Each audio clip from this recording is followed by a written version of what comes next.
Hello po, EDD ko po ay January 2025. 1 month pa lang po ako buntis. Pwede pa po ako maghulog sa SSS para makakuha ng maternity benefits? Kasi po nag-stop na po ako ng paghuhulog noong 2020. Pwede ba po kaya yun kung uhulog ako ng 6 months? Salamat po. Hi Beb! For today's video, sasagutin natin yung question ni Adele.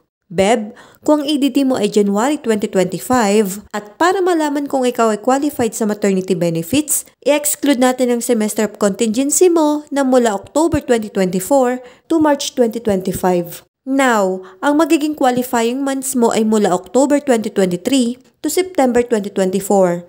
Diyan po magsiselect ng at least 3 to 6 highest monthly salary credits. At syempre, dapat may hulog ka sa nasabing qualifying period para makompute ang maternity benefits mo. Nabanggit mo na last 2020 pa ang huling contribution mo. Yes po, pwede ka pang mag-continue ng hulog. I suggest na bayaran mo na ang second quarter dahil pwede ka pa pong magbayad ng April 2024 to June 2024. Kung kaya mo ng 2,800 per month, mas okay po. At make sure na mabayaran mo ito bago matapos ang June 2024 para iwas late payment. Then, pwede ka nang mag-monthly hanggang September 2024. Kapag nabayaran mo na ang 6 months na 2,800 per month, ang estimated amount na pwede mong maklaim sa SSS maternity benefits ay 70,000. Sana ay nasagot ko ang iyong katanungan.